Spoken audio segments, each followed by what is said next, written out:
Baby. Found a pregnant German Shepherd in Cajun supermarket. The baby's next move brought everyone to tears. What happened next will shock you and leave you in tears. Before we begin, please like, share, subscribe, and let us know in the comments where you're listening from around the world. The story you're about to listen to will change how you see the power of a child's pure heart forever. It was supposed to be just another ordinary Tuesday afternoon at Green Valley Supermarket. The fluorescent lights buzzed overhead, casting their usual pale glow across the polished floors. Shopping carts rolled lazily down the wide aisles, while families picked up their weekly groceries.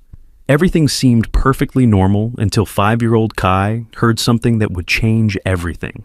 Kai walked between his parents, his small hand gripping his mother, Sarah's fingers, while his father, David, pushed their half-filled cart.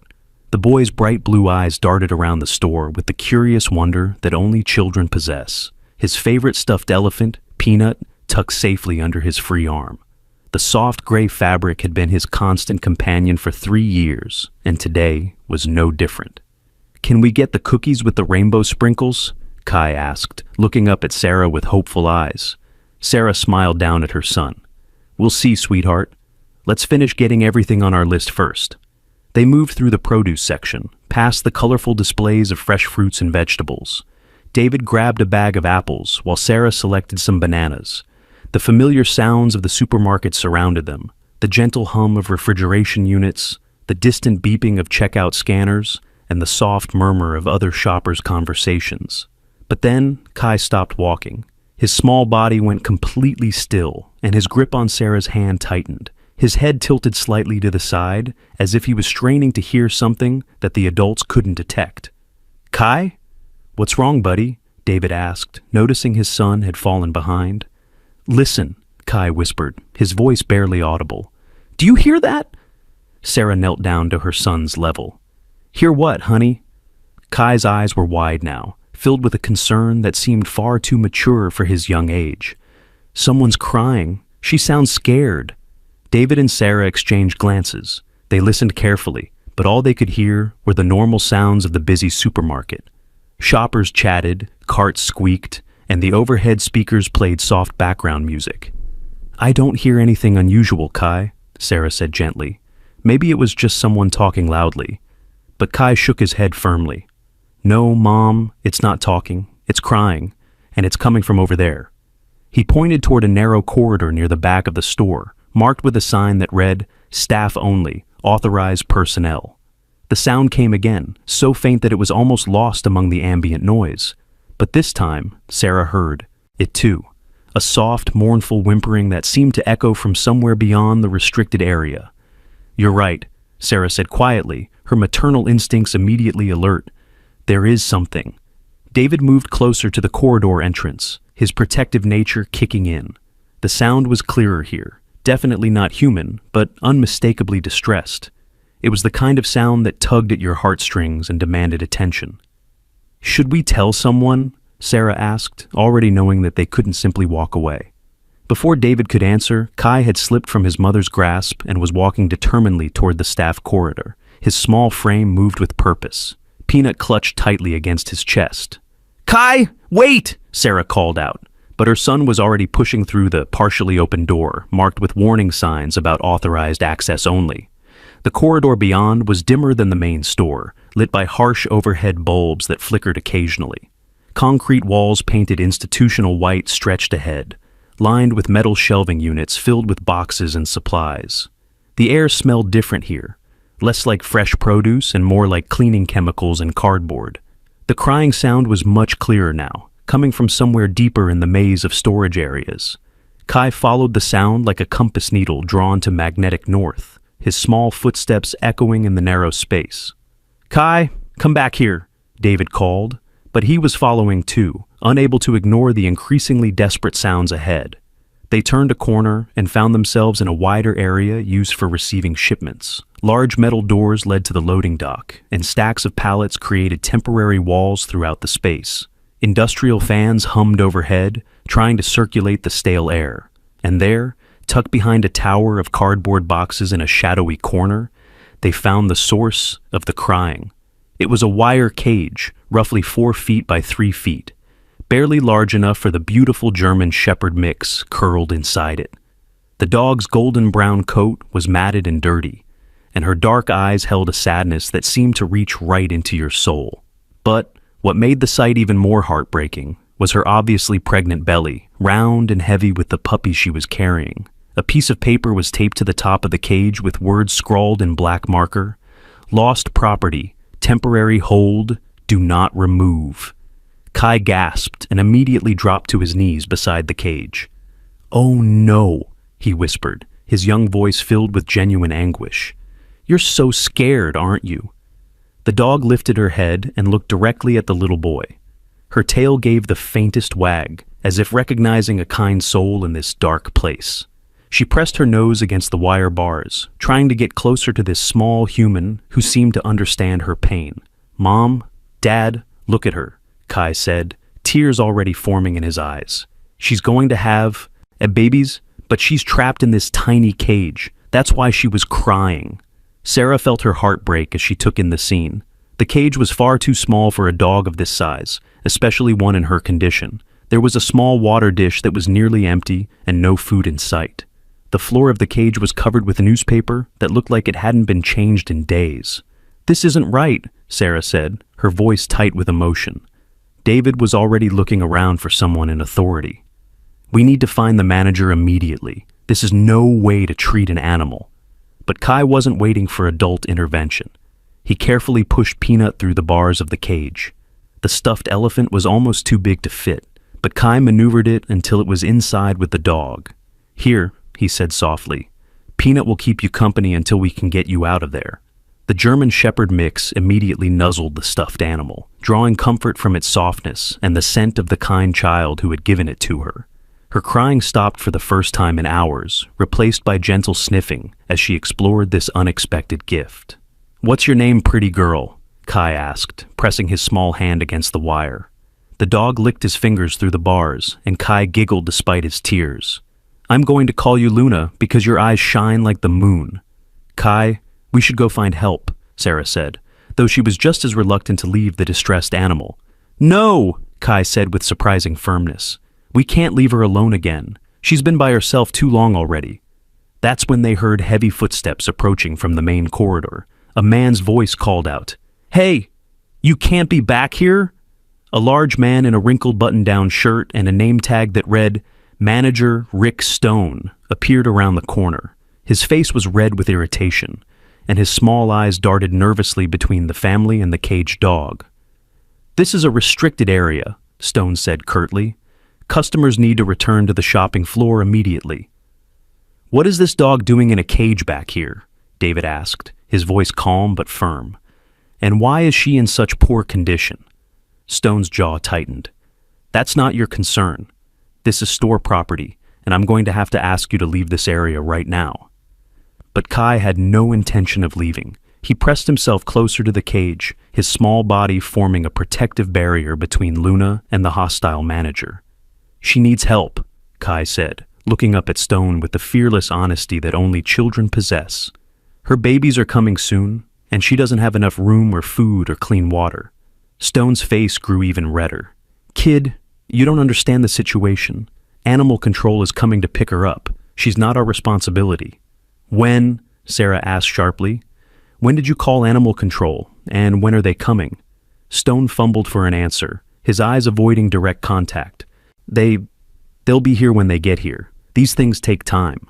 "How long has she been in this cage?" David pressed. "Look, I don't have to explain store policies to customers," Stone snapped.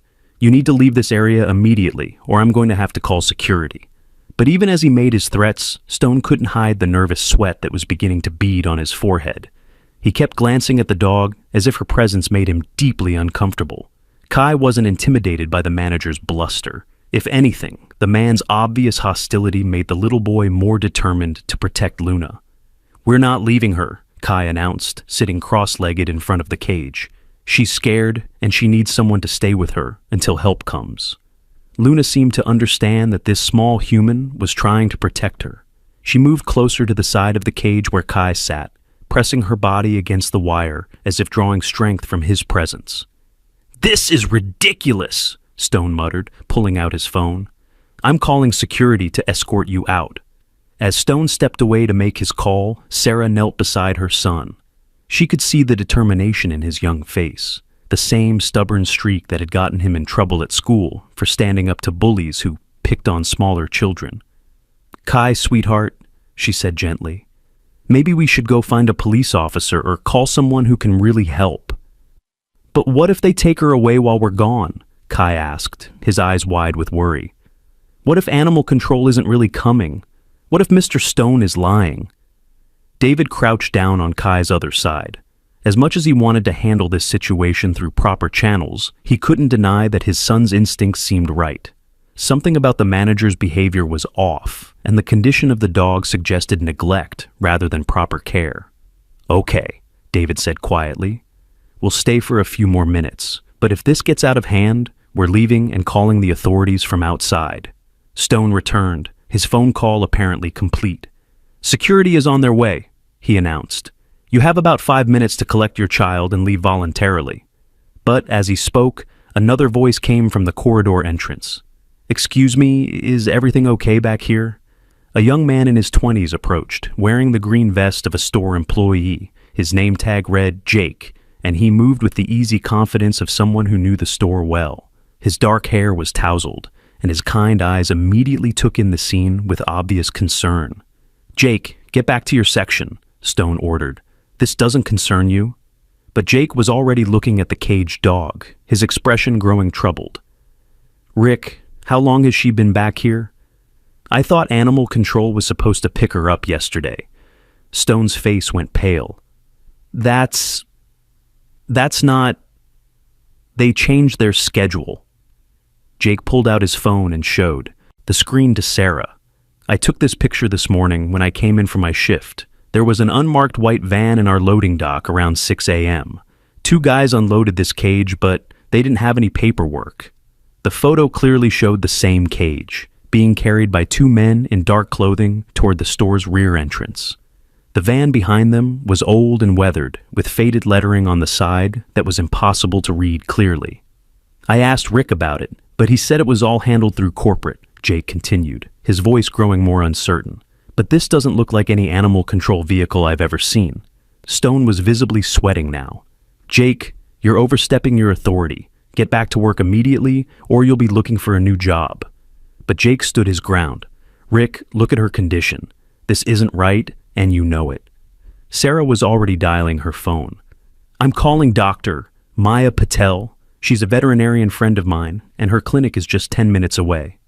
"You can't bring unauthorized people into my store," Stone protested, but his voice lacked conviction. "Watch me," Sarah replied, holding the phone to her ear. Luna had been quietly observing the heated exchange, but suddenly she began to shift restlessly in her cage. She stood up, then lay back down, then stood again. Her breathing became more labored, and she began to pace in the small space, bumping against the wire walls. Kai noticed immediately. "Mom, something's wrong. Luna looks uncomfortable." Sarah ended her call. "Dr. Patel is on her way. She said from what I described, the dog might be going into labor." "Going into labor?" Stone's voice cracked. "Here. Now?" Luna let out a low whimper and began to circle in her cage, trying to find a comfortable position. Her movements were urgent now, driven by instincts older than civilization. "The babies are coming," Kai announced with the matter-of-fact certainty that children sometimes possess about things adults couldn't see. "She needs to get out of that cage right now."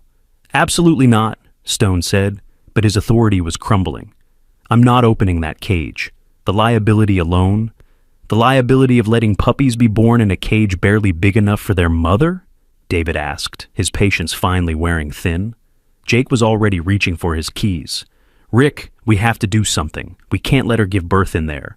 But Stone grabbed Jake's wrist. "Don't you dare touch that lock!" Luna's breathing was becoming more rapid and shallow. She lay on her side, Peanut the stuffed elephant still clutched between her paws, and her eyes found Kai's through the wire bars. In that moment, something passed between the boy and the dog. A recognition, a promise, a bond that transcended species. "We won't leave you," Kai whispered to her. "I promise we won't leave you alone." And as if she understood, Luna's tail gave the faintest wag before another contraction hit her, and she whimpered softly into Peanut's gray fabric. The sound of approaching footsteps echoed from the main corridor, multiple sets of feet, moving with purpose toward their location. Sarah hoped it was Dr. Patel, but Stone's satisfied smile suggested that his security call had been successful. "Now we'll see about getting this situation under control," Stone said, his confidence returning. But Kai just moved closer to the cage, positioning himself protectively between Luna and whatever was coming. His small hand pressed against the wire, and Luna pressed her nose against his palm from the other side. Neither of them was prepared to give up without a fight. The footsteps grew louder, echoing off the concrete walls like approaching thunder. Two security guards in navy blue uniforms rounded the corner, their heavy boots creating an intimidating rhythm on the polished floor. The taller guard, whose name tag read Marcus, had a stern expression that suggested he had dealt with difficult customers before. His partner, Tony, was younger, but carried himself with the same no-nonsense authority. "All right, what's the situation here?" Marcus asked, his voice carrying the weight of someone used to being obeyed without question. Stone immediately stepped forward, his nervous energy transforming into renewed confidence now that backup had arrived. "These people are trespassing in a restricted area and refusing to leave. I've asked them multiple times to return to the shopping floor." Marcus looked at the small family clustered around the wire cage, his expression softening slightly when he saw Kai sitting protectively beside the pregnant dog. "Folks, I'm going to need you to come with me back to the main store area." "We can't leave her," Kai said, his voice steady despite his young age.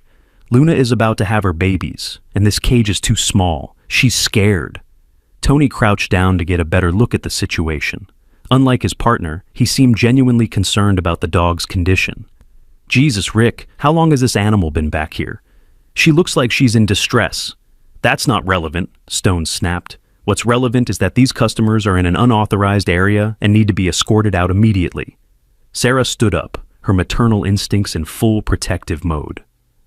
"Officer, I'm a registered nurse, and I can tell you that this dog is going into active labor. She needs immediate medical attention, not to be locked in a cage barely large enough for her to turn around." Marcus studied Sarah's face, recognizing the professional authority in her voice. "You're a nurse?" "Yes, I work at City General Hospital.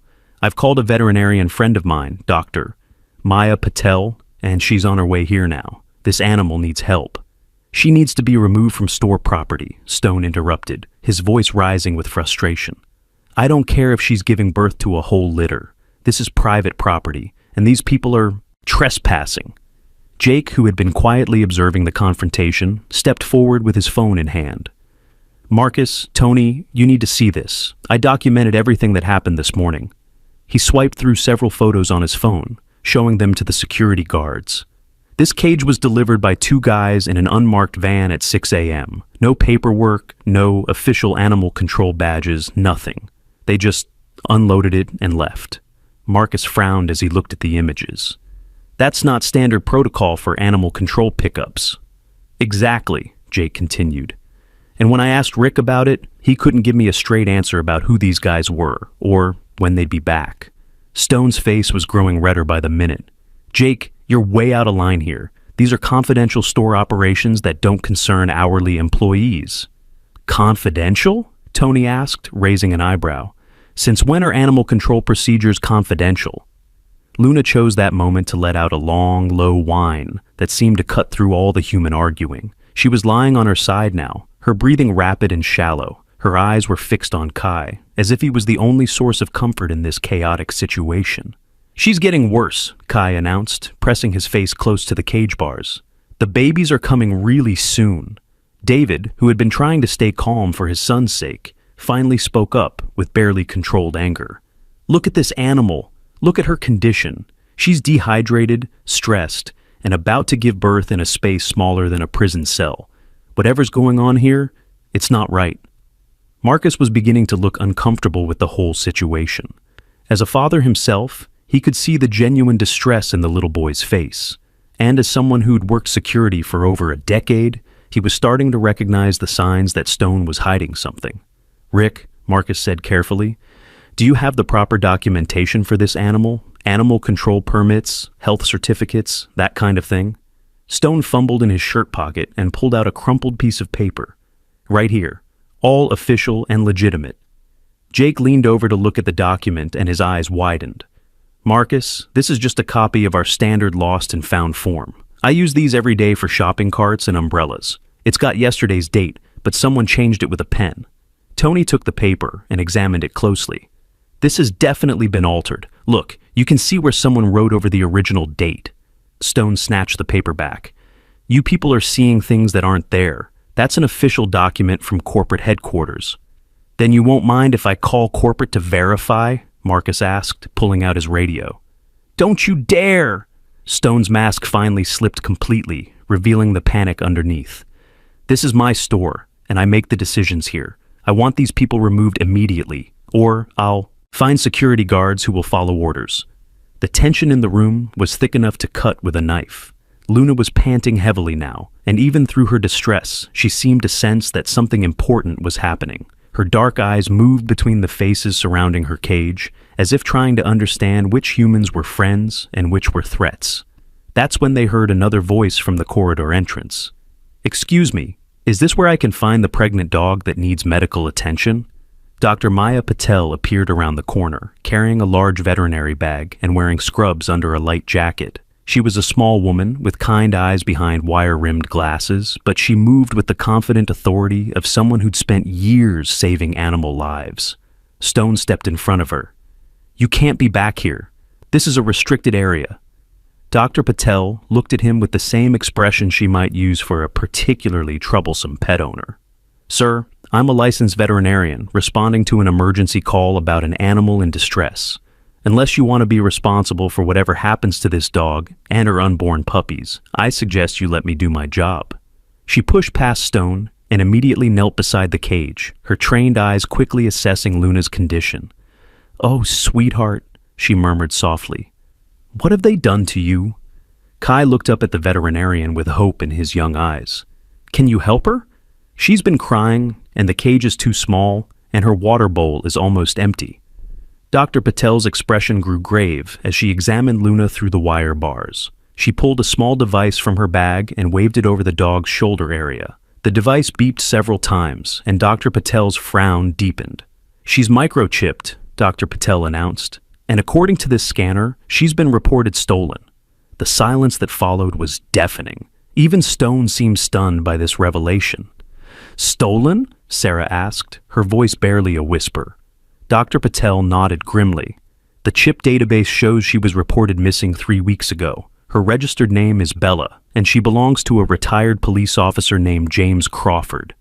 That's impossible, Stone stammered. She was brought here as a stray by animal control. No, she wasn't, Dr. Patel said firmly. And even if she had been, animal control doesn't keep animals in conditions like this. She gestured to the cramped cage with obvious disgust. This is neglect, pure and simple. Jake was taking pictures of everything with his phone. Dr. Patel examining Luna, the cramped cage, Stone's increasingly panicked expression. I'm documenting all of this, he announced. Someone needs to be held accountable. Marcus was already reaching for his radio again. I'm calling this in to the police. This has gone way beyond store security. Wait, Stone shouted, but his voice cracked with desperation. You don't understand the whole situation. This isn't what it looks like. Then explain it, David demanded. Explain why a stolen dog is locked in a cage in your stockroom, why she's in such poor condition, and why you're so desperate to prevent anyone from helping her. But before Stone could answer, Luna let out a sharp cry of pain that echoed off the concrete walls. Her body convulsed, and it was clear that her labor was progressing rapidly. Dr. Patel immediately became all business. I need to get her out of this cage immediately. She can't deliver safely in such a confined space. Absolutely not, Stone said, but his protest sounded weak even to his own ears. Sir, Dr. Patel said with ice-cold authority, I'm a licensed veterinarian, and this animal is in medical distress. If you prevent me from providing necessary care, you'll be liable for anything that happens to her or her puppies. Kai had been listening to all of this with growing distress. The adults were arguing while Luna was suffering, and he couldn't stand it anymore. Without warning, he squeezed his small body through the gap between Jake and Dr. Patel and pressed himself against the cage. It's okay, Luna. he whispered, his small fingers reaching through the wire to stroke her fur. "The nice doctor is here now. She's going to help you and your babies." Luna turned her head toward Kai's voice, and for a moment, her panting seemed to ease. She licked his fingers through the bars, and Kai could feel her trembling. "She knows we're trying to help," Kai announced to the room. "She's not as scared when people are kind to her." Dr. Patel watched this interaction with professional interest. "You're right," she said softly to Kai. "Animals can sense when people care about them. Your presence is actually helping to keep her calm." That's when they heard new voices approaching from the main corridor. Heavy footsteps and gruff conversation that seemed to make Stone even more nervous than before. "Who else did you call?" Marcus asked Stone suspiciously. "Nobody," Stone said quickly. "I didn't call anybody else." But Jake was already looking toward the corridor entrance with growing alarm. "Those voices, I recognize them. Those are the same guys who brought the cage in this morning." Two men in dark polo shirts appeared around the corner, both carrying themselves with the kind of casual arrogance that suggested they were used to getting their way through intimidation rather than authority. The taller one, with graying hair and cold eyes, surveyed the scene with obvious displeasure. "What's all this?" he asked, his voice carrying a slight accent that was hard to place. "Stone, you said this would be handled quietly." The second man, shorter but more muscular, was already eyeing the cage where Luna lay panting. "The shipment was supposed to be ready for pickup an hour ago. We've got a schedule to keep." Dr. Patel immediately positioned herself between the men and the cage. "I'm a veterinarian, and this dog is in active labor. She's not going anywhere until she and her puppies are stable." The taller man laughed, but there was no humor in the sound. "Lady, that's not your call to make. We've got paperwork that says otherwise." "What paperwork?" Marcus demanded, his security training kicking in. "Let's see some identification and proper documentation." The shorter man's hand moved toward his jacket, and Tony immediately tensed. As a former military police officer, he recognized the gesture of someone checking for a weapon. "Easy there, friend," Tony said, his voice taking on a harder edge. "Let's keep this civil." But Kai was oblivious to the adult power struggle unfolding around him. All his attention was focused on Luna, who was now breathing in short, rapid pants that indicated her labor was intensifying. "Doctor, Maya," Kai said urgently, using the veterinarian's name as Sarah had introduced her. "Luna needs help right now. The baby is coming." Dr. Patel knelt beside the cage again, her medical training overriding all other considerations. "You're right, sweetheart. I can see the first puppy beginning to crown." She turned to Stone with fierce determination. "Open this cage immediately. I don't care about your policies or your paperwork or whatever arrangement you have with these men. This animal is giving birth, and I will not let her or her puppies die because of your negligence."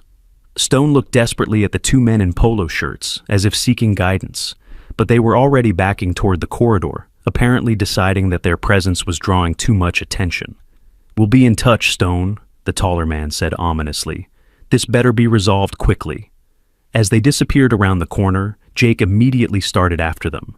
"Marcus, those guys are leaving. Shouldn't we stop them?" But Marcus was torn between his duties as store security and his growing suspicion that something very illegal was happening. "I've already called for police backup. They'll be here any minute." Luna cried out again, and this time everyone in the room could see that her labor was progressing rapidly. Dr. Patel was frantically trying to provide medical care through the wire bars of the cage, but it was clearly inadequate. "Stone, I'm begging you," Sarah said, her nurse's training allowing her to recognize the signs of complicated labor. "Open the cage now, or we might lose both the mother and the puppies." Stone looked around the room at all the faces staring at him. The determined veterinarian, the protective parents, the security guards who were clearly losing faith in his authority, and most powerfully, the small boy who was whispering encouraging words to a suffering animal. His hands shook as he reached for the keys hanging from his belt. But just as he was about to unlock the cage, the lights went out. Emergency lighting kicked in a few seconds later, casting eerie shadows throughout the stockroom. In the dim red glow, everyone looked alien and threatening. "What the hell?" Tony muttered, reaching for his flashlight. "The main power breaker," Jake said grimly. "Someone cut the power to this section of the building." Through the emergency lighting, they could hear footsteps moving quickly through the main corridor, multiple sets of feet, moving with military precision toward their location. Dr. Patel continued working by the light of her phone's flashlight, her hands steady despite the chaos erupting around them. "The first puppy is coming, whether we have lights or not," she announced. "Kai, keep talking to her. Your voice is helping her stay calm." Kai pressed his face against the cage bars, his young voice cutting through the tension like a beacon of hope. "You're so brave, Luna. You're going to be the best mama. Your babies are lucky to have you." And in that moment, with the emergency lights flickering overhead and unknown threats approaching from the corridor, Luna looked directly into Kai's eyes and seemed to draw strength from his unwavering faith in her. The first puppy was coming, whether the world was ready or not. The footsteps in the corridor grew louder, more organized than before. Tony counted at least 4 distinct sets of boots moving in formation, suggesting this wasn't a random power outage but a coordinated effort. His military training kicked in as he positioned himself between the approaching sounds and the civilians. "Everyone stay calm," Marcus whispered, though his own voice betrayed his nervousness. "Jake, is there another way out of here?" Jake nodded toward a fire exit at the far end of the stockroom. "Emergency door leads to the parking lot, but it's alarmed." "At this point, I don't think we care about alarms," Sarah said grimly, instinctively moving closer to protect Kai. But Kai hadn't moved from his position beside Luna's cage. Even with chaos erupting around him, his focus remained entirely on the laboring dog. "Doctor, Maya, I can see the puppy's nose," he whispered excitedly. "It's really happening." Dr. Patel was working frantically in the dim emergency lighting, her phone's flashlight providing the only adequate illumination. "Stone, for the love of God, open this cage right now. I can't deliver this puppy through wire bars." Stone's hands were shaking so badly he could barely hold his keys. The approaching footsteps had him sweating through his shirt, and his eyes kept darting between the cage and the corridor entrance like a trapped animal looking for escape. "I can't," Stone stammered. "If I open that cage, they'll kill me. You don't understand what you're dealing with." "Who will kill you?" David demanded. "Who are those men, and what do they want with this dog?" Before Stone could answer, the footsteps stopped just outside their location. Voices could be heard conferring in low tones, too quiet to make out words, but clearly planning their next move. Luna whimpered softly, and the sounds seemed to cut through, Stone's panic like a knife. He looked down at the suffering animal, then at Kai's tear-filled eyes, and something inside him finally broke. "They're not animal control," he admitted, his voice barely above a whisper. They steal dogs, purebreds, pregnant females, anything valuable. They pay me to let them use the stockroom as a temporary holding facility." The confession hung in the air like a bomb waiting to explode. Marcus immediately reached for his radio, but Stone grabbed his arm. "Please," Stone begged. "If they find out I told you, they'll come after my family. They know where I live, where my kids go to school." Jake was staring at Stone with a mixture of disgust and disbelief. "How long has this been going on? How many dogs have you helped them steal?" "I never meant for it to go this far," Stone said desperately. "It started small, just looking the other way when they used our loading dock. But then they said they needed storage space, and they offered so much money." "Money?" Sarah's voice was ice cold. "You've been torturing stolen animals for money?" Luna cried out again, louder this time, and Dr. Patel's examination revealed the first puppy was crowning. "This baby is coming right now, cage or no cage. Stone, give me those keys, or I swear I'll break this lock myself."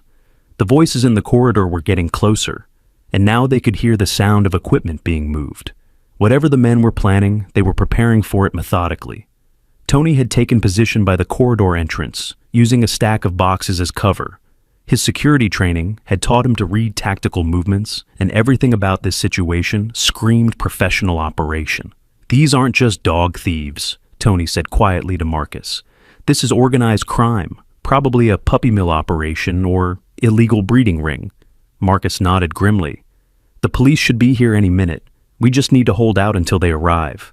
But Kai wasn't thinking about tactics or criminal organizations. All he could see was Luna's pain, and all he could feel was his own helplessness to ease her suffering. Without warning, Kai did something that shocked everyone in the room. He grabbed the keys from Stone's trembling hand and, with the quick reflexes that only children possess, unlocked the cage door before any adult could stop him. "Kai, no!" Sarah shouted, but it was too late. The cage door swung open, and Luna immediately began to crawl out of the cramped space that had been her prison. Her movements were awkward due to her advanced labor, but the relief on her face was unmistakable. Dr. Patel immediately went to work, spreading a clean blanket from her veterinary bag on the floor. "Good boy, Kai. She needed to get out of there." Stone was hyperventilating now.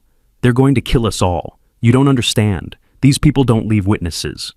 "Then maybe you should have thought of that before you started helping them steal." "Dogs," Jake said harshly. Luna had positioned herself on the blanket, instinctively beginning the nesting behavior that preceded birth.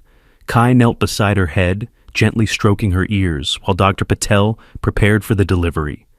"That's it, Luna," Kai whispered. "You're safe now. Your babies are going to be born free." The first puppy emerged with a rush of fluid, tiny and wet, and utterly silent.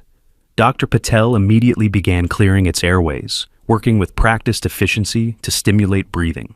For a terrifying moment, nothing happened. The puppy lay motionless in Dr. Patel's hands, and Kai's face crumpled with fear. "Is the baby okay?" he asked, his voice small and scared. Dr. Patel continued her resuscitation efforts, gently rubbing the puppy's chest and clearing more fluid from its nose and mouth. Just when everyone was beginning to fear the worst, a tiny squeak emerged from the small body. "There we go, Doctor," Patel said with relief. "Come on, little one."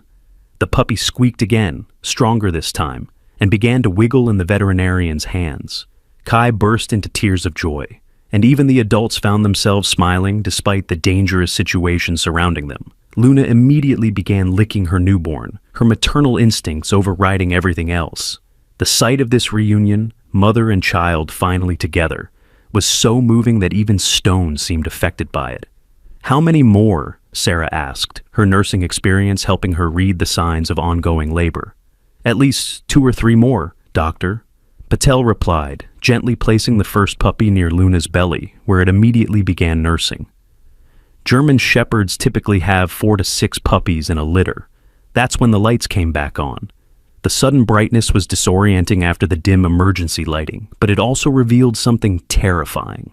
Silhouettes were moving past the frosted glass windows of the stockroom's office area. The men weren't just in the corridor anymore. They were surrounding the entire space. Tony immediately signaled for everyone to get down.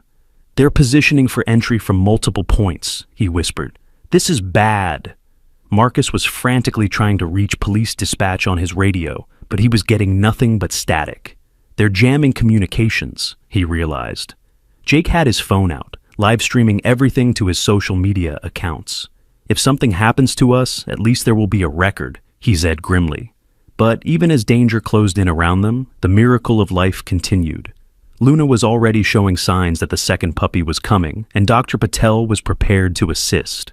Kai never left Luna's side. If anything, the return of the lights and the evidence of approaching threat made him more determined to protect her. He positioned his small body between Luna and the corridor entrance, as if his 5-year-old frame could shield her from whatever was coming. "They won't hurt you anymore," Kai promised Luna, his voice steady with a courage that amazed the adults around him. "I won't let them." Stone was pacing frantically near the emergency exit, clearly torn between his fear of the approaching men and his growing guilt over what he'd helped enable. "There's something else," Stone said suddenly. "Something I haven't told you. The pregnant females, they don't keep them. Once the puppies are weaned, they dispose of the mothers." The words hit the room like a physical blow. Sarah gasped, David's hands clenched into fists, and even Marcus looked sick. "Dispose of them how?" Dr. Patel asked, though her tone suggested she already knew the answer. Stone couldn't meet anyone's eyes. "They say the mothers are too risky to resell because they might be recognized, so they—" He couldn't finish the sentence, but he didn't need to. Everyone understood. Kai looked up from where he was comforting Luna, his young face filled with a determination that seemed far beyond his years. "That's not going to happen to Luna. We won't let it." The second puppy was crowning now, and Dr. Patel was guiding the delivery with gentle efficiency. This one came easier than the first, sliding into the world with a vigorous cry that filled the stockroom. Luna immediately began cleaning her second baby, and the sight of her maternal devotion was heartbreaking, knowing what Stone had just revealed about the fate that awaited mothers in this operation.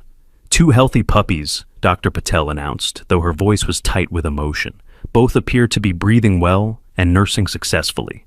Jake was capturing everything on his phone, his live stream gaining viewers by the minute as word spread across social media. Comments were pouring in from people around the world, expressing outrage at the situation and demanding justice for Luna and her babies. "This is going viral," Jake announced. "Thousands of people are watching, and they're all calling for the police to intervene." But the police still hadn't arrived, and the men outside seemed to be growing impatient. Shadows moved past the windows more frequently now, and occasionally they could hear the crackle of radio communication from outside. Tony had found a better defensive position behind a row of metal shelving units. "They're definitely planning something. Professional operations like this don't usually involve this much waiting. Maybe they're trying to figure out how to handle the situation without creating too much evidence," Marcus suggested. "Or maybe they're waiting for backup," David said grimly. Stone was becoming more agitated by the minute. "You don't understand. These aren't just local criminals. This is part of a larger network. They have people in law enforcement, in city government. They might already know that police have been called." The implication of his words sank in slowly. If the criminal organization had corrupt officials on their payroll, then help might not be coming at all. Luna was showing signs that a 3rd puppy was on the way, but her labor seemed to be more difficult this time. She was panting heavily and appeared to be in significant discomfort. Dr. Patel frowned as she examined Luna. "This one might be breached. I need better lighting and more space to work."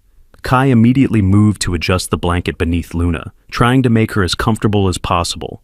"It's okay, Luna. Dr. Maya will help your baby get born safely." "Kai, sweetheart, you might want to step back a little," Sarah suggested gently. "Dr. Patel needs room to work," but Kai shook his head firmly. "Luna needs me to stay with her. She's scared, and I promised I wouldn't leave." As if to confirm his words, Luna turned her head toward Kai and licked his hand. Despite her labor pains, she seemed calmer when the little boy was near. Dr. Patel worked carefully to reposition the puppy, her experienced hands guiding the breached birth with gentle precision. After several tense minutes, the 3rd puppy emerged, smaller than the first 2, but crying lustily. 3 healthy babies, Dr. Patel announced with relief. "I think there's at least one more coming."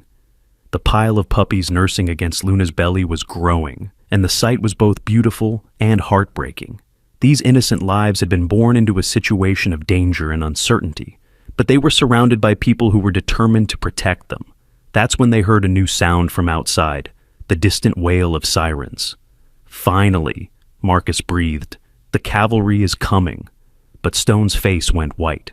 "No, you don't understand. They have people watching the police frequencies. If they know cops are coming, they'll move to eliminate witnesses." As if summoned by his words, a voice called out from the corridor entrance. "Stone, time's up. Bring out the merchandise and nobody gets hurt." The voice was calm, professional, and absolutely terrifying in its casual mention of violence. Dr. Patel was still working with Luna, who was showing signs of a 4th puppy. "I can't move her right now. This delivery is complicated, and any stress could kill both mother and baby." Kai looked around at all the frightened adult faces, then down at Luna and her 3 nursing puppies. In that moment, something shifted in his young mind. He understood, with the clarity that sometimes comes to children in crisis, exactly what needed to happen. "Dr. Maya," Kai said quietly, "how long do you need to finish helping Luna?" "At least 10 more minutes for this puppy, maybe longer if there are complications." Kai nodded, then stood up and walked toward the cage that had been Luna's prison. To everyone's surprise, he climbed inside and pulled the door shut behind him. "Kai, what are you doing?" Sarah cried. The little boy looked out through the wire bars with a courage that left every adult in the room speechless. "I'm making sure they can't take Luna without taking me too," Kai announced. "And they won't hurt a little kid with all these people watching on Jake's phone." The logic was both brilliant and terrifying. By putting himself in the cage, Kai had created a situation where the criminals couldn't simply grab Luna and leave. Any violence against a child would be documented and broadcast live to thousands of viewers. Stone stared at the boy in the cage with something that might have been admiration. "Kid, you've got more guts than any adult I know." Kai, please come out of there, David pleaded. We'll find another way. But Kai shook his head. Luna needs more time to have her babies safely. This way, the bad men can't rush her. The voice from the corridor came again, closer now and edged with impatience. Stone, we're not asking again. Bring us what we came for, or we come in and take it. Luna whimpered as another contraction hit her, and the fourth puppy began to emerge. Dr. Patel worked with steady hands, but everyone could see the strain on her face. Jake held up his phone, showing the live viewer count. 15,000 people are watching this right now. The story is spreading across every social media platform. The sirens were getting closer, but they were still too far away to provide immediate help. Kai reached through the cage bars to stroke Luna's head. Just a little longer, Luna. Your last baby is almost here, and then we'll all be safe. And as if she understood his words, Luna gave one final push, bringing her fourth puppy into the world, with a cry that seemed to echo with both pain and triumph. 4 healthy puppies now nursed against their mother's belly, their tiny lives representing hope in the midst of darkness. But the men in the corridor were done waiting, and the sound of heavy footsteps announced that the final confrontation was about to begin. The first man to enter the stockroom was someone they hadn't seen before, tall, lean, and dressed in an expensive suit that seemed completely out of place in the industrial setting. His silver hair was perfectly styled, and his cold gray eyes swept the room with the calculating gaze of someone accustomed to being in control. Behind him came the 2 men from earlier, plus 3 others in black tactical gear. They moved with military precision, fanning out to cover all possible escape routes while keeping their weapons concealed but easily accessible. Well, well, the suited man said, his voice carrying a slight European accent. This is quite a bit more complicated than Mr. Stone led us to believe. Stone was practically cowering behind a stack of boxes. Mr. Volkov, I tried to handle it quietly, but these people just wouldn't leave. Volkov's gaze settled on Jake, who was still live streaming despite the obvious danger. Young man, I'm going to need you to turn off that device immediately. No way, Jake said, though his voice betrayed his fear. 25,000 people are watching this right now. The whole world knows what's happening here. Volkov smiled, but there was no warmth in the expression. The whole world is about to watch you experience some very unpleasant consequences for interfering in business that doesn't concern you. One of the tactical team members stepped forward, reaching for Jake's phone, but Marcus intervened. Back off, Marcus said, positioning himself between Jake and the approaching threat. Store security doesn't allow unauthorized personnel to assault customers. Volkov laughed, a sound like breaking glass. Store security? My dear man, Mr. Stone works for us now. This entire establishment is under our protection. Dr. Patel had finished helping Luna with the delivery and was now checking all 4 puppies to ensure they were healthy. She looked up at Volkov with professional calm, though her hands trembled slightly. These puppies need immediate veterinary care, she announced. They're premature and require specialized monitoring for the next several hours. How convenient, Volkov replied. That gives us time to arrange proper transportation for the entire family. The way he said transportation made it clear he wasn't talking about a trip to an animal hospital. Kai, still locked inside the cage with Luna's protection as his goal, spoke up with the fearless honesty that only children possess. You're the bad men who hurt Luna, aren't you? He asked, his small voice carrying clearly across the tense stockroom. Volkov's attention focused on the little boy, and his expression shifted to something that might have been amusement. Bad men? Child, you have a very simplistic view of the world. We're businessmen engaged in a perfectly legal enterprise. Stealing dogs isn't legal, Kai replied matter-of-factly, and keeping them in tiny cages isn't nice. From the mouths of babes, David muttered, his protective instinct screaming at him to grab his son and run, but knowing that any sudden movement could trigger violence.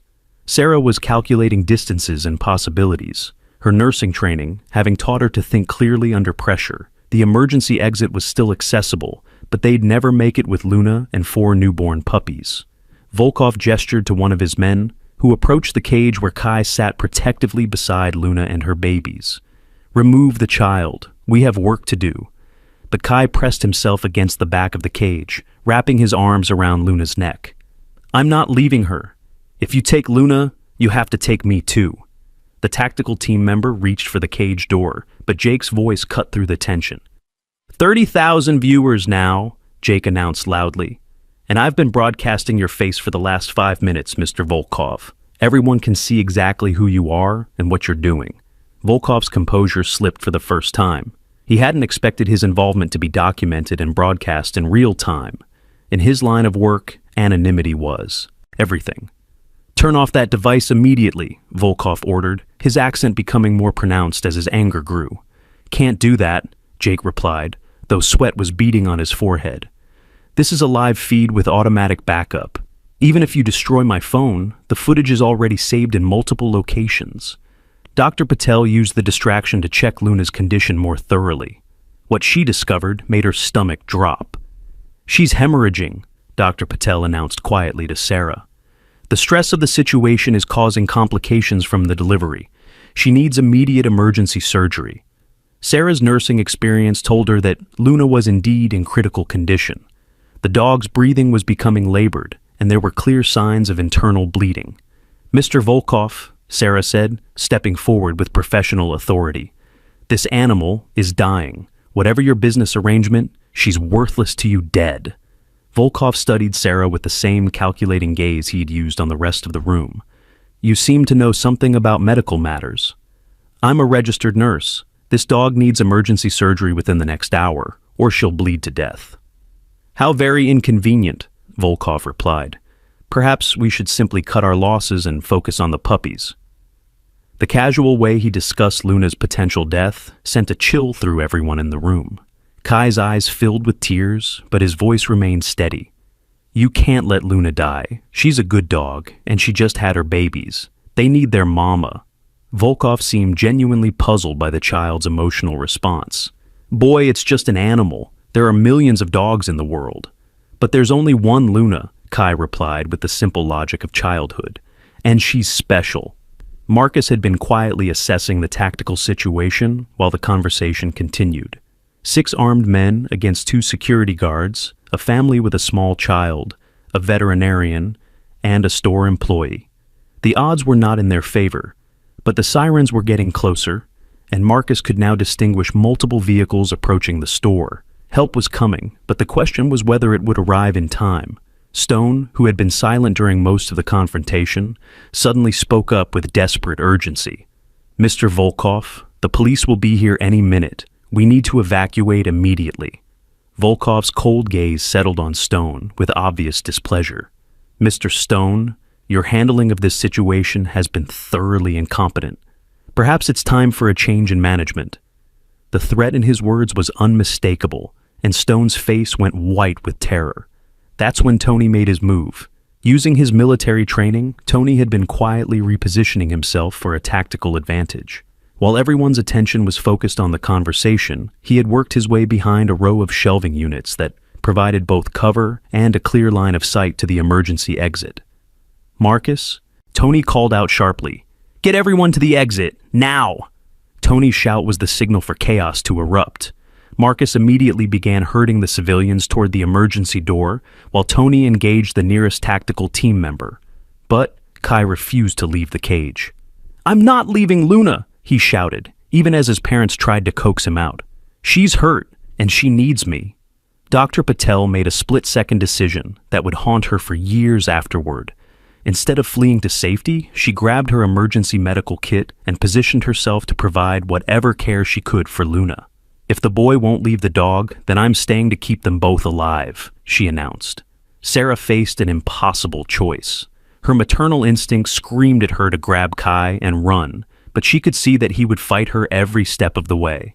And Luna was clearly dying. "David, get help," Sarah said, making her decision. "I'm staying with Kai." David's face showed the agony of a father torn between protecting his family and abandoning his child. "Sarah, I can't leave you here." "You have to," Sarah replied firmly. "Someone needs to make sure the police know exactly what's happening here." Jake was still filming everything, his camera capturing the chaos as Tony fought desperately to hold off multiple attackers while the civilians made their escape attempt. 40,000 viewers, Jake shouted over the sounds of struggle. "The whole world is watching this." Volkov's carefully planned operation was falling apart, and his fury was evident. "Enough!" he roared. "Kill the witnesses and take what we came for." The order sent a chill through everyone remaining in the stockroom. This was no longer about theft or illegal business practices. This had become a fight for survival, but Kai, sitting in the cage with Luna bleeding in his arms, seemed oblivious to the adult world of violence and crime. His entire focus was on comforting the suffering animal. "It's okay, Luna," he whispered, stroking her fur gently. "The doctor is going to help you feel better, and your babies are safe." Dr. Patel was working frantically to stabilize Luna's condition, using supplies from her emergency kit to try to control the bleeding, but without proper surgical facilities, her options were limited. "She needs a blood transfusion," Dr. Patel announced, "and surgical repair of internal damage. I can't do that here." Marcus had reached the emergency exit, but when he tried to open it, nothing happened. The door was electronically locked, and without power to the security system, it wouldn't budge. "It's sealed," Marcus called out. "We're trapped." Tony was holding his own against the tactical team, his military experience serving him well, but he was vastly outnumbered. It was only a matter of time before he was overwhelmed. That's when they heard a new sound that changed everything. The distinctive crack of the building's front door being forced open, followed by shouted commands in authoritative voices. "Police! Building is surrounded. Everyone on the ground now."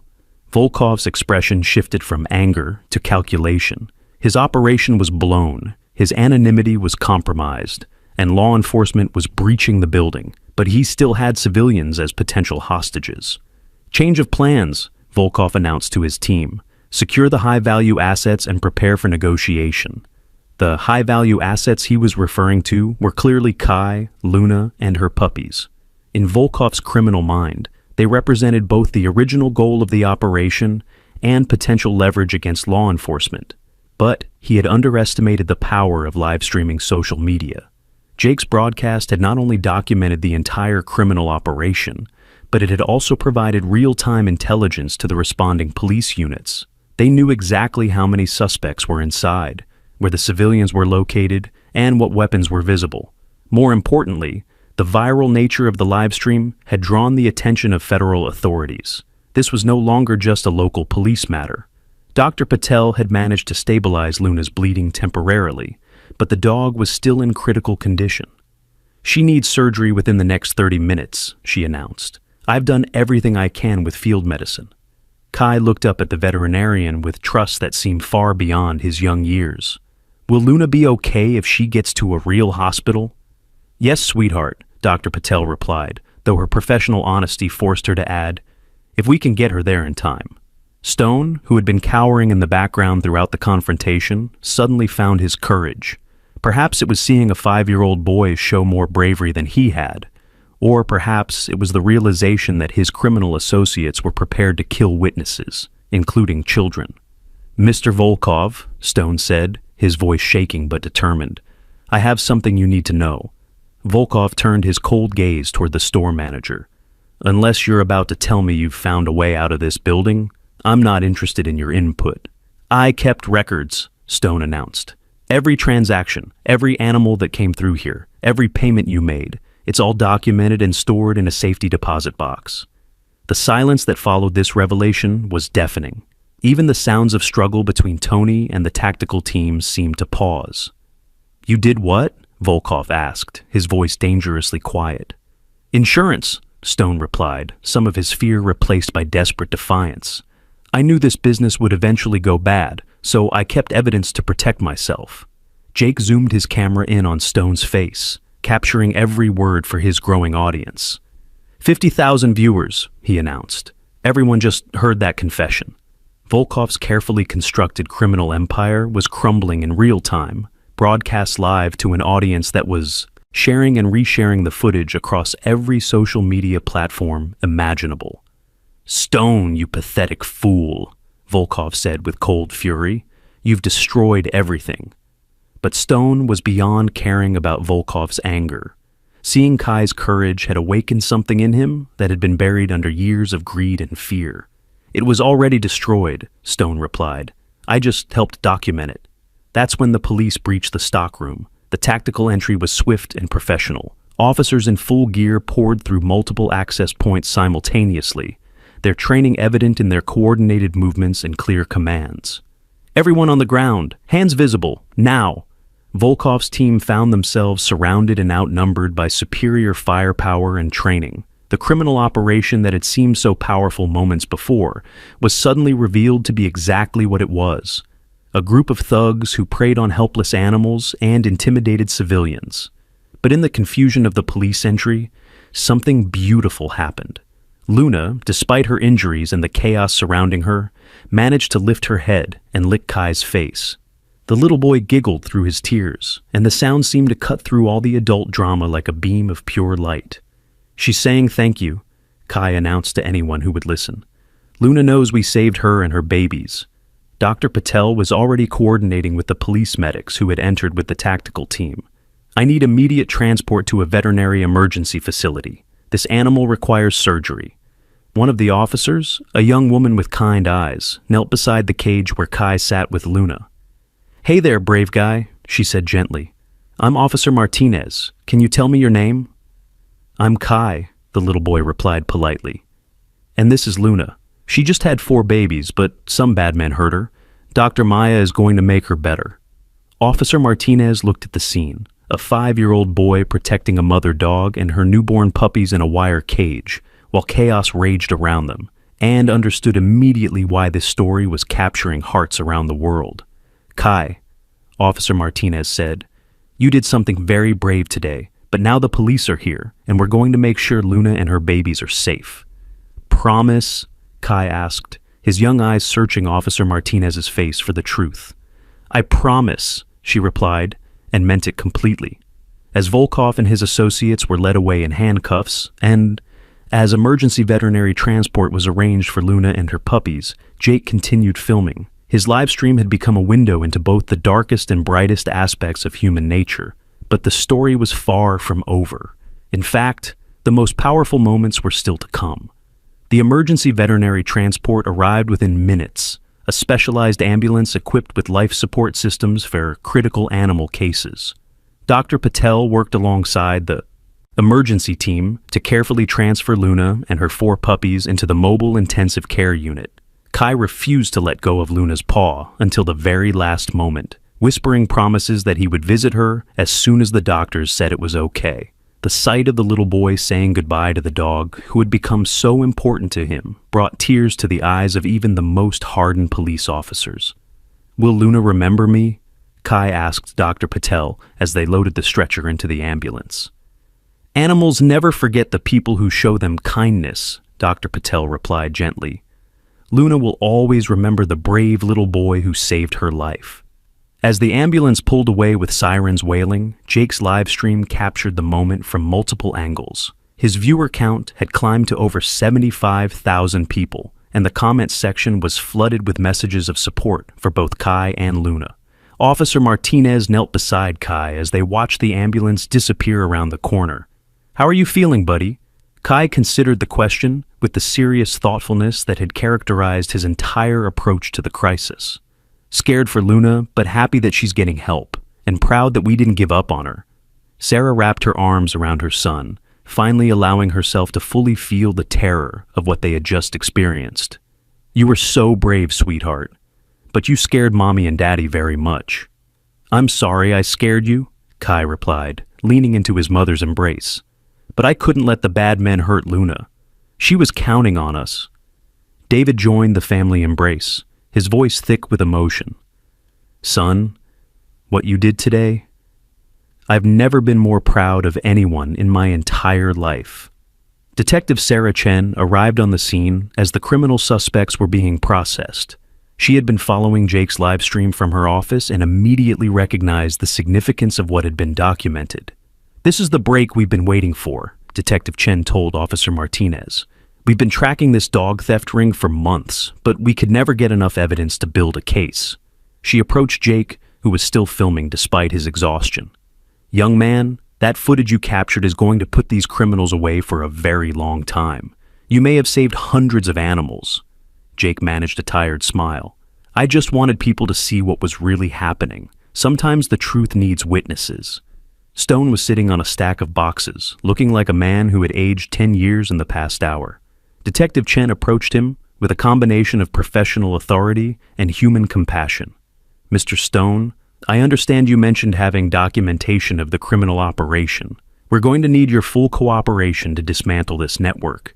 Stone nodded wearily. "I have everything: bank transfers, shipping records, communication logs. I kept it all because I knew this day would come, eventually." "Why?" Detective Chen asked. "Why did you get involved in the first place?" Stone's voice was barely above a whisper. "Money. My wife needed surgery we couldn't afford, and they offered so much cash for such a simple favor. Just let them use the loading dock occasionally, they said. Look the other way when they move merchandise." He looked toward the empty cage where Luna had given birth. "I never thought about the animals as living beings with feelings.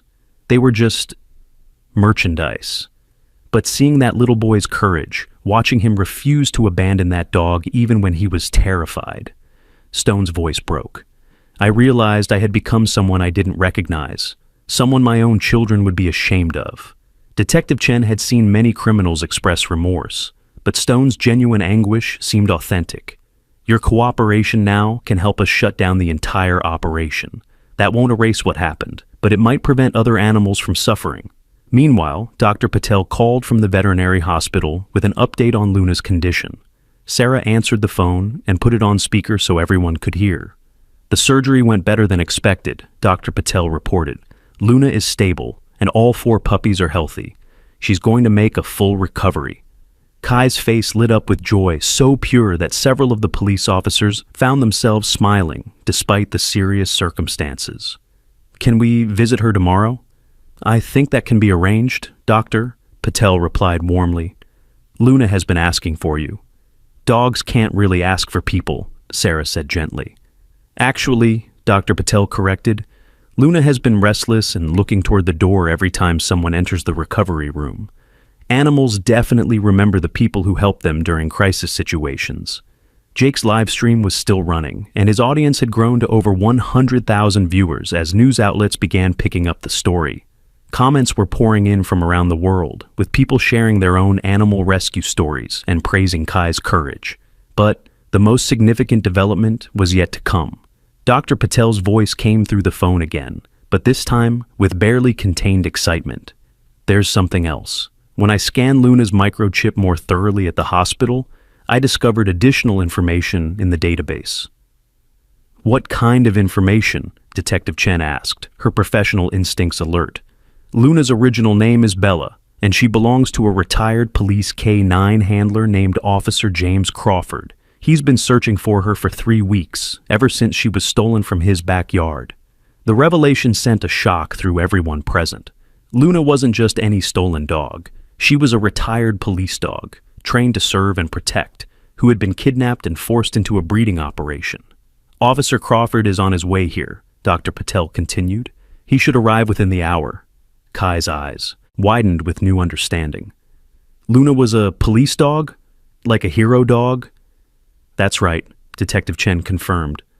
"Police dogs are trained to be very brave and to protect people, just like you protected her." The parallel wasn't lost on anyone. A retired police dog who had spent her career protecting others, and a 5-year-old boy who had risked everything to protect her.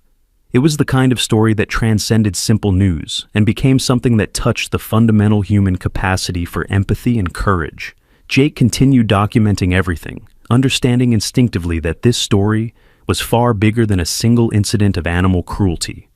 This was becoming a symbol of something important about the relationship between humans and animals, about courage in the face of fear, and about the power of compassion to triumph over greed. Officer Martinez received a call on her radio and stepped aside to take it. When she returned, her expression was grim but satisfied. "That was federal authorities," she announced. "Based on the evidence from today's operation and Mr. Stone's documentation, they have identified and are simultaneously raiding 17 other locations across 6 states. This was a massive organized crime network. The scope of what they had uncovered was staggering. What had started as one little boy hearing a crying dog had led to the exposure of a criminal enterprise that had stolen and exploited hundreds of animals." 17 locations? Sarah asked, incredulous. "Puppy mills, illegal breeding operations, theft rings, Officer Martinez explained. Some of these places had over 50 animals in conditions that were, well, let's just say Luna was actually in better shape than many of the others. Kai processed this information with the remarkable resilience that children often display. So, by saving Luna, we helped to save lots of other dogs too. That's exactly right, Detective Chen confirmed. Your refusal to give up on one dog led to the rescue of hundreds of others.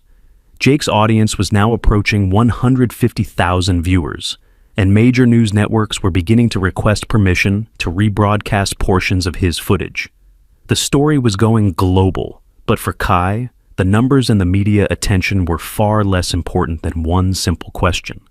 When can I see Luna again? Dr. Patel's voice came through the phone with warmth and understanding. Kai, I think Luna would like that very much, but there's something special we need to discuss first. What? Kai asked eagerly. Officer Crawford wants to meet you. He has something important to ask you and your parents. Before anyone could respond, a pickup truck pulled into the supermarket parking lot. An older man with graying hair and kind eyes climbed out, moving with the confident stride of someone who had spent years in law enforcement. He carried himself with dignity, despite the obvious emotional weight of the situation. Officer James. Crawford looked exactly like what Central Casting would order for a retired police officer. Tall, solid, with weathered hands that spoke of years of honest work, but his eyes held a gentleness that suggested a man who understood the value of life in all its forms. Detective Chen greeted him first. Officer Crawford, I'm Detective Chen. We spoke on the phone. Thank you for calling me, Crawford replied, his voice carrying decades of professional calm. How is she? How is Bella? Doctor, Patel says the surgery went well, and she's expected to make a full recovery, Detective Chen reported. But you should know, the family that found her has been calling her Luna. Crawford's eyes found Kai, who was watching the newcomer with open curiosity. You must be the young man I've been hearing about, the one who refused to leave Bella's side. Kai nodded solemnly. I couldn't let the bad men hurt her. She was scared and having babies, and nobody should be scared when they're having babies. Crawford knelt down to Kay's eye level, a gesture that spoke of years of dealing with people in crisis situations. Son, what you did today took more courage than I've seen from most adults. Bella is very lucky you found her. Luna is lucky too, Kai replied, using the name he had given her. Are you her first family? I am, Crawford confirmed. Bella worked with me for 8 years. We were partners in the police department. When she retired, I adopted her because partners take care of each other. The emotion in Crawford's voice was unmistakable. This wasn't just about a stolen pet. This was about the theft of a family member, a work partner, a living being who had dedicated years of her life to protecting others. She must have missed you very much, Kai said with the intuitive empathy that children sometimes possess. I'm sure she did, Crawford replied, just like I missed her every single day. Sarah stepped forward, her maternal instincts recognizing the pain in Crawford's voice. Officer Crawford, we're so sorry for what happened to her, and we're grateful you're here now. Crawford stood and shook hands with David and Sarah. I'm the one who's grateful. If you hadn't fought for her... He didn't finish the sentence, but everyone understood what he meant. Jake had been filming the entire interaction, and his livestream audience was now witnessing something beautiful, the reunion of a stolen dog's family with the people who had saved her life. Officer Crawford, Kai said suddenly, can I ask you something? Of course, son. When Luna gets better, will you bring her to visit us? I want to make sure she's happy in her real home. Crawford's eyes filled with tears that he didn't try to hide. Kai, I have something even better to ask you, but I need to talk to your parents first. He turned to David and Sarah with an expression that was both hopeful and uncertain. Dr. Patel told me about the bond between your son and Bella. She said she's never seen anything like it. The way the dog responded to him, how she seemed to draw strength from his presence. Crawford paused, gathering his thoughts. I'm 72 years old. Bella is 8, which is getting up there for a German Shepherd. I love her dearly, but I know I can't give her the active family life she deserves for her remaining years. The implication of his words was beginning to dawn on everyone present. What are you asking? David said carefully. Crawford looked directly at Kai, then back at his parents. I'm asking if you would consider adopting Bella permanently. with the understanding that I would love to visit regularly and be part of her extended family. The offer hung in the air like a gift too precious to immediately accept. Kai's face showed a mixture of joy and confusion. "But she's your dog," Kai said. "She loves you." "She does love me," Crawford agreed. "But son, love isn't about holding on tight. Sometimes love is about letting go so that someone you care about can be happy." He knelt beside Kai again. "Bella spent 8 years protecting people as my partner. Today you protected her. I think she would be honored to spend the rest of her life being part of your family." Sarah looked at David, and in that silent communication that long-married couples develop, they reached an understanding. "Officer Crawford," Sarah said carefully, "that's an incredibly generous offer, but we would want you to be part of our family too. Kai would need to understand that Luna, Bella, has 2 families who love her." Kai's face lit up with understanding. "Like having a grandpa for Luna." Crawford laughed, and the sound was full of joy and relief. "I would be honored to be Luna's grandpa, and yours too if you'll have me." Jake's live stream was capturing every moment of this extraordinary conversation, and his audience was responding with an outpouring of emotion that transcended typical social media interaction. This wasn't just entertainment. This was a real-time documentation of human kindness at its finest. But even as they discussed the future, there was still one more surprise waiting. Dr. Patel's voice came through the phone again, this time with barely contained excitement. "I hate to interrupt, but there's something else you all need to know about the puppies." "What about them?" Detective Chen asked. "We've examined all 4 of them thoroughly, and they're not just healthy, they're exceptional. Based on their markings and physical characteristics, these puppies are likely to have inherited their mother's working dog traits." Crawford's eyebrows rose. "Working dog traits? Intelligence, trainability, loyalty, protective instincts," Dr. Patel explained. "These puppies could potentially be trained for service work, therapy work, or even police work like their mother." The implication was staggering. Not only had they saved Luna and her babies, but those babies might grow up to save other people in turn. "There's more, Doctor," Patel continued. "The smallest puppy, the one that had trouble breathing at first, she's shown remarkable resilience and intelligence even in her first few hours of life. I think she's going to be very special." Kai's eyes widened. "The baby that almost didn't breathe, the one I helped, that's the one, Doctor," Patel confirmed. Crawford looked at Kai with something approaching awe. "Son, I think you might have just saved a future hero." And as the sun began to set on what had started as an ordinary Tuesday afternoon grocery trip, Kai sat surrounded by police officers, emergency responders, and new friends, all united by their shared experience of witnessing courage triumph over cruelty. Jake's livestream had documented not just a crime being stopped, but a family being formed, a community coming together, and hope being born alongside 4 tiny puppies in the back room of a supermarket. The most powerful moments were indeed still to come, but they would be moments of healing, growth, and the kind of love that transforms ordinary lives into extraordinary stories.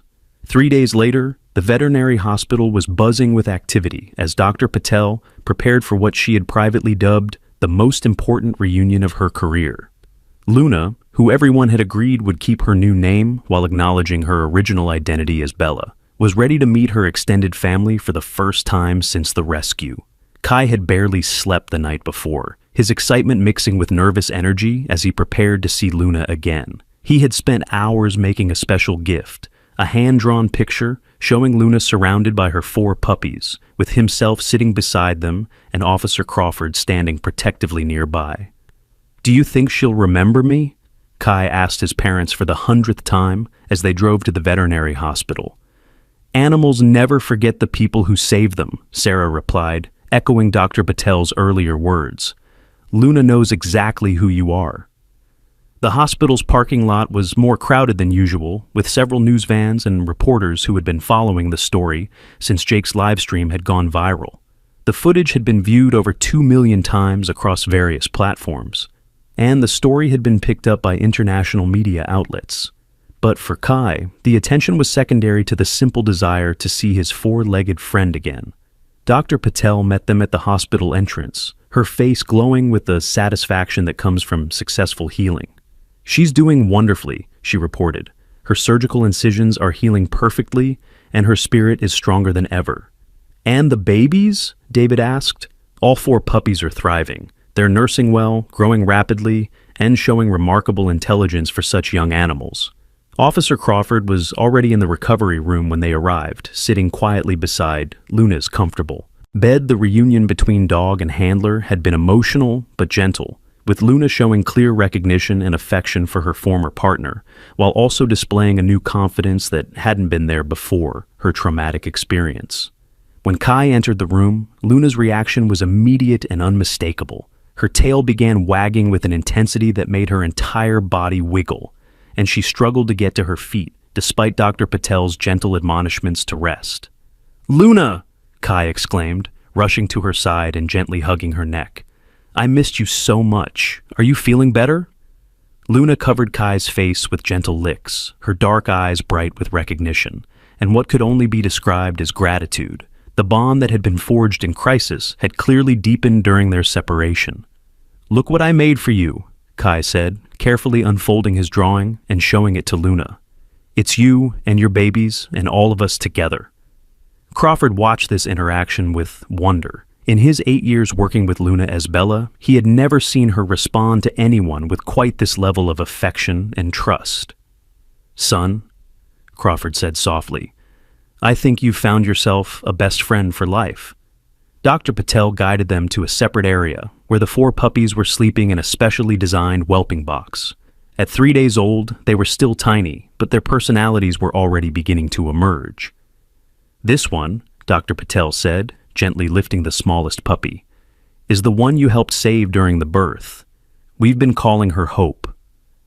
Kai carefully accepted the tiny bundle, his face showing the same serious concentration he had displayed during the rescue. Hope immediately settled into his arms, as if she belonged there, her small body relaxing completely. "She knows you," Dr. Patel observed with professional fascination. "Puppies this young typically don't show preferences for specific people, but Hope clearly recognizes your scent and voice." Crawford knelt beside Kai, his experienced eyes taking in the puppy's alert expression and calm demeanor. "This little one has something special about her. She's going to grow up to do important work. I can feel it." "What kind of work?" Kai asked, gently stroking Hope's tiny head with one finger.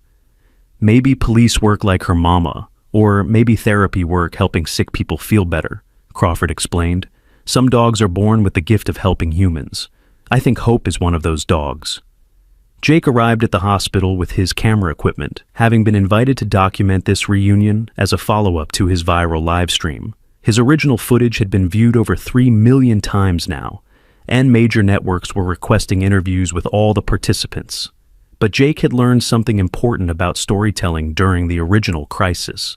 The most powerful moments weren't always the most dramatic ones. Sometimes the quiet moments of connection and healing were even more moving than the high-stakes confrontations. He began filming as Kai introduced each puppy to Officer Crawford, explaining their individual personalities as if he had known them for years rather than minutes. "This one is the biggest and strongest," Kai said, carefully lifting the second puppy. "I think we should call him Brave because he was the first one born and he helped his mama be strong. And this one," he continued, moving to the third puppy, "should be called Gentle because she's very quiet and peaceful." The fourth puppy was clearly the most active, squirming and vocalizing even while sleeping. "This one needs a name that means energy," Kai decided. "Maybe Joy because she makes happy noises."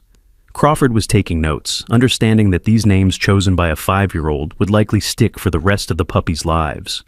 There was something appropriate about that, letting the child who had saved them have the honor of naming them. Dr. Patel pulled Crawford and David aside for a private consultation, while Kai continued bonding with the puppies under Sarah's watchful supervision. "Officer Crawford, I need to discuss the adoption arrangements," Dr. Patel said.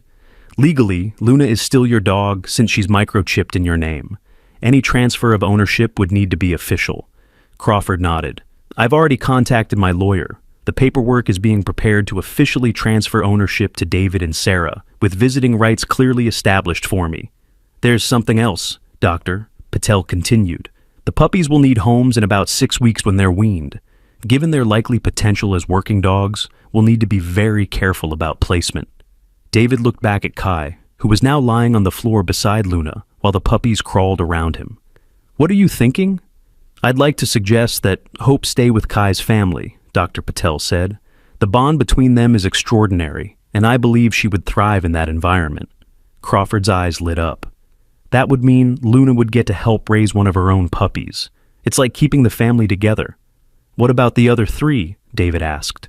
"I have some ideas," Crawford said thoughtfully. "My former police department has been looking for puppies to train for their K9 unit. Brave would be perfect for that program.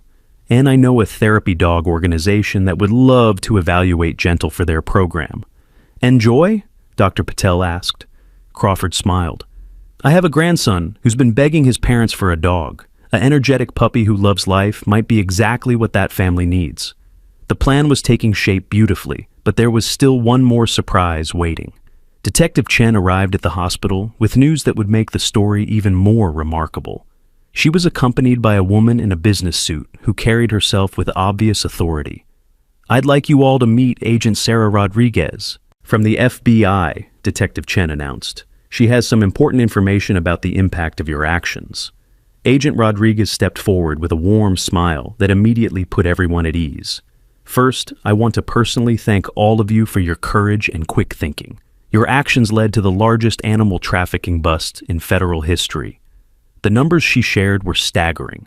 The raids that had been triggered by the evidence from Luna's rescue had resulted in the seizure of over 400 animals from illegal breeding operations, the arrest of 47 individuals across 6 states, and the discovery of a money laundering operation worth millions of dollars.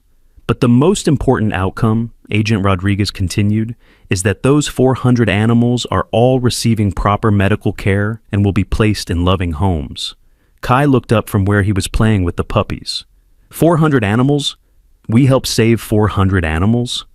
That's right, Agent Rodriguez confirmed. By refusing to give up on Luna, you ended up saving hundreds of other dogs just like her. The magnitude of what they had accomplished was beginning to sink in for all of them. What had started as one child's refusal to abandon a suffering animal had grown into a rescue operation that spanned multiple states. Jake was capturing all of this on camera, understanding that he was documenting not just the aftermath of a rescue, but the ripple effects of courage and compassion. His follow-up video would be viewed even more widely than the original, spreading the message that individual actions really could make a difference. Dr. Patel brought out a special surprise, a photo album documenting Luna's recovery and the puppy's first days of life. The images showed the remarkable transformation from the scared, injured dog in the cramped cage to the healthy, confident mother resting comfortably with her babies. "I want Kai to have this, Doctor," Patel said, "so he can always remember that heroes come in all sizes." Kai carefully turned through the pages, pausing at each photo to study the details. When he reached the last page, which showed him holding Hope for the first time, his eyes filled with tears. "This is the best present ever," he said softly. "Thank you for taking care of Luna and helping her babies be born safe." Crawford had been quietly watching this entire interaction, and now he spoke with the wisdom that comes from years of experience in law enforcement and life. "Kai," he said, "I want you to understand something important. What you did wasn't just brave, it was right. You saw someone who needed help, and you didn't let fear or other people's opinions stop you from helping." He paused, making sure he had the boys' full attention. "That's what real heroes do. They don't wait for someone else to solve the problem. They step forward and do what needs to be done." Agent Rodriguez nodded in agreement. "Kai, you're going to grow up in a world that sometimes feels scary or unfair. But I want you to remember this day, and remember that one person with courage can change everything." The conversation was interrupted by Luna herself, who had managed to get to her feet and walk over to where Kai was sitting. Despite Dr. Patel's concerns about her moving too much, Luna seemed determined to be part of this gathering. She settled down beside Kai and rested her head on his lap, looking up at him with eyes that seemed to hold infinite gratitude and trust. The puppies, following their mother's lead, began making their way across the floor toward their protector. "Look at that," Dr. Patel said with professional amazement. "She's bringing her babies to him. In the animal world, that's the ultimate sign of trust." Jake was filming as the 4 puppies arranged themselves around Kai, with Luna watching protectively over the whole scene. It was an image that would become iconic, a small boy surrounded by the family he had saved, all of them safe and healthy and together. But the most powerful moment was still to come. 6 weeks later, the adoption ceremony took place at Crawford's farm, a beautiful property with rolling hills and plenty of space for dogs to run and play. The local news media was there, along with Jake's ever-present camera, but the focus was entirely on the families being formed. Luna, now fully recovered and radiating health and happiness, stood beside Kai as official papers were signed, transferring her ownership. But everyone understood that ownership was really just a legal formality. The bond between dog and boy transcended any human concepts of possession. Hope, now a playful and intelligent puppy, with Luna's distinctive markings, was officially adopted by Kai's family as well. The little puppy who had struggled to breathe during birth was now thriving under the love and attention of her extended human family. Brave, the largest and most confident of the puppies, was beginning his training with the police K-9 unit. His natural courage and intelligence made him a promising candidate for important work, protecting and serving the community.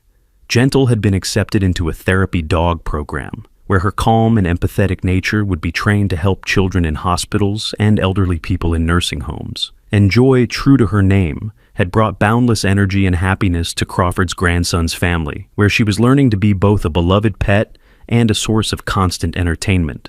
As the ceremony concluded, Kai stood surrounded by his expanded family, his parents, Officer Crawford, Dr. Patel, Jake, and even Detective Chen and Agent Rodriguez, who had become friends during the aftermath of the rescue.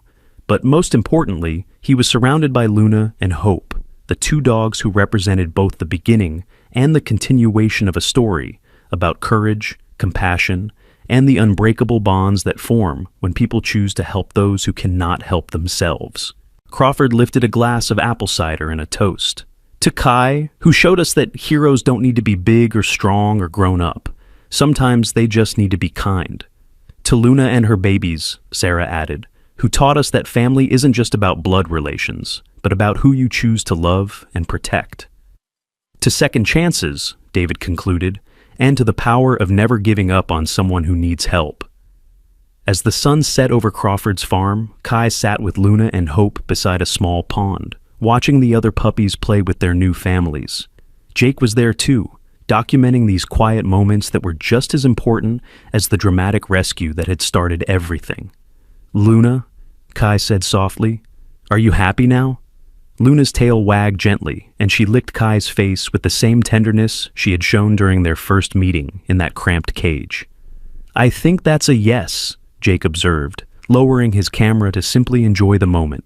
Hope curled up in Kai's lap, her small body warm and trusting against him. At 6 weeks old, she was already showing signs of the intelligence and loyalty that would make her special. But for now, she was content to simply be loved. "You know what the best part is?" Kai asked, looking around at all the families that had been formed because of one afternoon at a supermarket. "What's that?" Crawford asked. "Luna's not sad anymore, and Hope gets to grow up knowing she's safe and loved from the very beginning." It was a simple observation from a child, but it captured the essence of why their story had touched so many hearts around the world. In a world often filled with cruelty and indifference, they had proven that kindness could triumph, that courage could overcome fear, and that love really could heal the deepest wounds. Jake's final video, documenting the adoption ceremony and the thriving puppies, would be viewed over 5 million times. But more importantly, it would inspire hundreds of people to adopt rescue animals, donate to animal welfare organizations, and stand up against cruelty wherever they found it. The story that had begun with one child's refusal to abandon a suffering animal had grown into a movement of compassion that would continue to ripple outward for years to come. As families began to leave Crawford's farm that evening, Kai walked with Luna and Hope toward his parents' car. The two dogs flanked him like bodyguards, already understanding their role as protectors of the boy who had saved them. "Same time next week?" Crawford asked, referring to their standing weekly visits. "Wouldn't miss it," Kai replied, already looking forward to watching Hope and her siblings continue to grow and thrive. The car pulled away from the farm, with Luna and Hope settling in comfortably for the ride home. In the rearview mirror, Sarah could see Crawford waving goodbye, a smile on his face that spoke of a man who had found unexpected joy in sharing his beloved companion with a family that loved her just as much as he did. "Mom," Kai said as they drove through the evening darkness, "when I grow up, I want to help animals like Dr. Maya does." "I think that's a wonderful dream, sweetheart," Sarah replied, "and I think Luno and Hope will help you learn everything you need to know about taking care of animals." As if she understood, Luna woofed softly from the back seat, and Hope squeaked in response. It sounded almost like agreement, as if they were promising to be the best teachers a future veterinarian could ask for. The story that had begun with tears in a supermarket stockroom was ending with laughter in a car full of love, heading home to a future bright with possibility. And somewhere in the distance, Jake was already planning his next documentary project, following the journey of 4 remarkable puppies as they grew up to become the heroes their mother had always known they could be. If this incredible story of courage, compassion, and the unbreakable bond between a boy and his dog has touched your heart, please like this video, share it with everyone you know, and subscribe to our channel for more amazing true stories that will restore your faith in the power of kindness. Let us know in the comments below where you're watching from and share your own animal rescue stories, because every act of compassion matters, and every animal deserves a hero like Kai.